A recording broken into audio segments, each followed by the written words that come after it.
Elle m'a forcé. Ouais, je sais. Je voulais pas, moi. Ça s'appelle du harcèlement au travail. Totalement. C'est ça. J'irai me plaindre.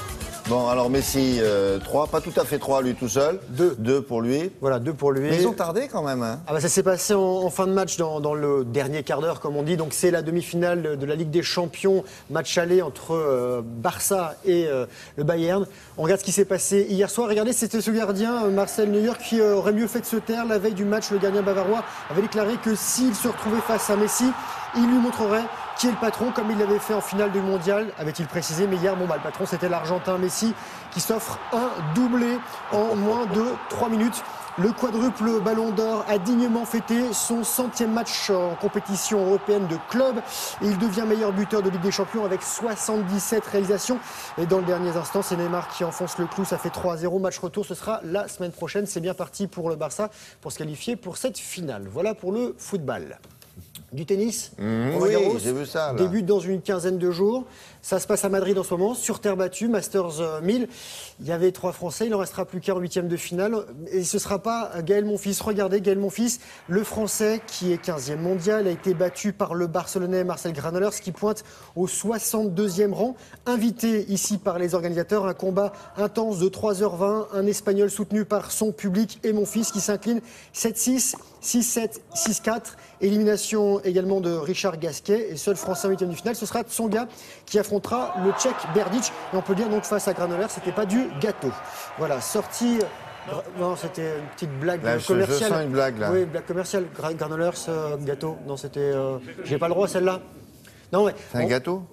C'est un petit gâteau. Mais on va oublier cette blague. Vous avez loupé une jeune fille qui était ravissante. J'ai loupé, c'est moi ou bah, si, les téléspectateurs l'ont vu. Et c'est celle qui a peut-être déconcentré Monsieur Federer, qui a été battu par Nick Kyrgios, l'Australien de 20 ans, qui est 35e du classement. 6-7, 7-6, 7-6. C'était leur premier face-à-face. Il faut savoir que Kyrgios, cet Australien, avait déjà battu aussi Nadal lors d'un premier face-à-face à Wimbledon. Il est très fort. Et Nadal, justement, lui, n'a eu aucun problème à se hisser en 8e de finale.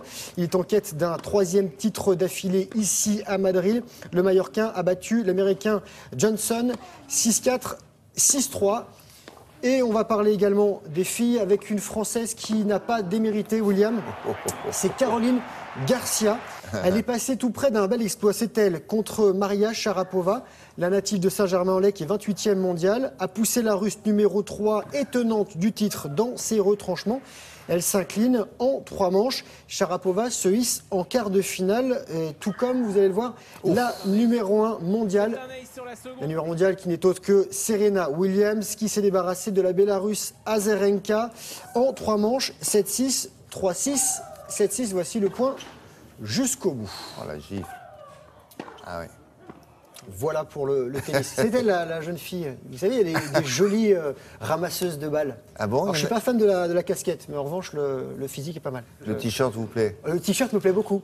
Ouais, mais pauvre garçon. Non? Oui, imaginez Roland Garros, il est interdit de Roland Garros. On ne laisse plus rentrer. Il ne laisse pas rentrer. Non, vous sortez. Dehors. Moi, je suis dehors. Il faut un permis de la préfecture pour qu'il faire son boulot aussi, il ne rentre pas. Alors c'est elle qui a un peu distrait. Peut-être, mais il y avait elles étaient nombreuses ces ramasseuses de balles. Ouais. On a le temps de parler un peu de cyclisme. C'est vrai qu'elle est charmante, oui. Dites-moi, le Tour de France, c'est dans 2 mois. Il y a un Français qui s'illustre en ce moment dans le Nord. Regardez, il s'appelle Brian Cocard. Il est en vert. Il a remporté le sprint de la première étape des 4 jours de Dunkerque. Il a 22 ans, médaillé d'argent de l'Omnium au JO de Londres et champion du monde de l'américaine. C'est des épreuves sur piste. Bah là, il montre qu'il faut compter sur lui sur route. On va rester en France avec le championnat de handball Saint-Raphaël égalisé dans les derniers instants à domicile face à Nantes lors de la 22e journée. Le score 27-27, mais ce résultat nul profite à une équipe, c'est Dunkerque dans la course au podium qui est derrière Montpellier et le PSG. Et William, pour finir, des rugbymen qui n'ont pas froid aux yeux ni ailleurs, 30 degrés, moins 30 degrés. 2 équipes emmenées par d'anciens internationaux anglais ont organisé la rencontre la plus septentrionale jamais jouée, donc près du pôle Nord, dans une neige qu'ils ont damée eux-mêmes. C'était pour récolter des fonds pour des enfants défavorisés. Et vous allez voir, c'est pas forcément facile de jouer en moon boots. Voilà, c'est moins bien que les crampons. C'est pas mal. Et alors, c'est qui permet d'arriver jusqu'à l'embut sur le ventre. Sur le ventre, on glisse. D'habitude, c'est de la neige. Donc ça tâche moins. Et ouais. Merci beaucoup. On vous donnera le 06 de la jeune ramasseuse de balles. Elle ressemble un peu à la princesse d'ailleurs d'Espagne. La femme du roi. Un peu, il y a quelque chose. Je peux aller à Madrid demain? Non.